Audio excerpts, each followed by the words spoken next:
ఇంత నా రాజకీయ జీవితంలో 45 సంవత్సరాలుగా ఇంత వ్యతిరేకత ఉన్న ప్రభుత్వాన్ని నేను ఎప్పుడూ చూడలేదు. చాలా ప్రభుత్వాలు చూశాను, వ్యతిరేకత వస్తుంది, కానీ ఇంత వ్యతిరేకత, భయంకరమైన వ్యతిరేకత. ప్రజలు ఇప్పుడు ఎన్నికల కోసం ఎదురు చూసే పరిస్థితి. ఎప్పుడెప్పుడు ఎన్నికలు వస్తాయా, ఎప్పుడెప్పుడు నెత్తిన పెట్టుకున్న కుంపటు ధరించుకుంటాం అనే పరిస్థితికి వచ్చేసాను. ఏ వ్యక్తిని మీరు మాట్లాడించా ఈ రాష్ట్రంలో ఒక్కరు కాదు, ఒక కాంట్రాక్టర్ అనేవాడిని మనం చూస్తే చాలా అసూయగా ఉంటాం. తెల్ల బట్టలు వేసుకుని తిరుగుతూ ఉంటాడు, వీడు ఎంత డబ్బులు సంపాదించాలి. ఇప్పుడు వాడు 30 ఏళ్ళుగా సంపాదించిన ఆస్తి ఎన్పిఏకి వెళ్ళిపోయింది. ఒక విద్యా వ్యవస్థ, ఏదో వ్యాపారం చేసుకుందామని ఒక చిన్న స్కూల్ పెట్టుకుంటే వాడు పని అయిపోయింది. తెచ్చిన అప్పుకు వడ్డీ కట్టలేకుండా వాళ్ళు కూడా దెబ్బతిన్నారు. ఏమంటారు సిబిఎన్ గారు? 45 సంవత్సరాలుగా ఇంత వ్యతిరేకత ఉన్న ప్రభుత్వాలను చూడలేదా? సర్లే చెప్పు, పచ్చి అబద్ధాలు కన్నార్పకుండా. ఇంకా ఏమంటున్నారు? ఎన్నికల కోసం ఎదురు చూస్తున్నారా ప్రజలు? మేము కూడా ఎదురు చూస్తున్నాము, అందరం ఎదురు చూస్తూ ఉన్నాము. జగన్మోహన్ రెడ్డి ఓడిపోతాడా లేక టీడీపీ భూస్థాపితం అవుతుందా అని చూడడానికి మేము కూడా ఎదురు చూస్తున్నాము.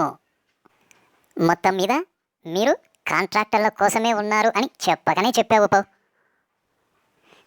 ఇంకా విద్యా వ్యవస్థ గురించి మాట్లాడుతున్నావా? ప్రైవేటు స్కూళ్ళ గురించి మాట్లాడుతున్నావా? నీ చైనా బ్యాచ్ స్కూళ్ళ కోసం మాట్లాడుతున్నావా? ఎంతైనా మీరు అంతా ఒకటే.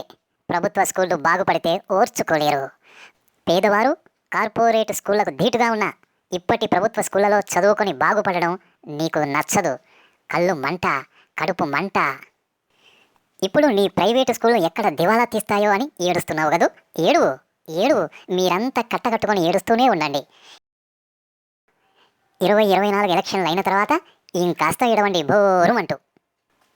అవును సిబిఎన్ గారు, మొన్న కేసీఆర్ గారిని పరామర్శిస్తూ ఉన్నారు ఆ కాలికి దెబ్బ తగిలినందుకు. మీరు అదేదో కంటి ఆపరేషన్ చేసుకోవాలని కదా బెయిల్ తీసుకుంది. యాక్చువల్గా చేయించుకున్నారా కంటి ఆపరేషన్? చేయించుకుంటే మిమ్మల్ని కూడా అందరూ వచ్చి పరామర్శిస్తూ ఉండేవారు కదా, చేయించుకోలేదా ఇంకా? అది కేవలం సాకు కదా బెయిల్ కోసం. భలేవారే మీరు. బెయిల్ కోసం ఉన్న రోగాలని లేని రోగాలని ఏకరువు పెట్టి బెయిల్ తెచ్చుకొని నిజం గెలిచింది అని డప్పాలు కొట్టుకుంటారు కదా. ఇక్కడ తెలంగాణ ఎలక్షన్ల లోపల రేవంత్ రెడ్డి సభల్లో మీ వాళ్ళు తెలుగుదేశం జెండాలు కట్టుకొని హంగామా చేసిండ్రే. అంటే మీరు రేవంత్ రెడ్డికి కాంగ్రెస్ పార్టీకి సపోర్టా? మరి మీరంతా ఎక్కువ సంఖ్యలో ఉన్నాము అని చెప్పుకునే భాగ్యనగరంలో బీఆర్ఎస్ గెలిచిందే, కాంగ్రెస్ గెలవలేదే. ఏంటి ఇది మతలబు? ఇది దేనికి సూచన? 2 కళ్ళ సిద్ధాంతానికా, 2 నాలుకల ధోరణికా?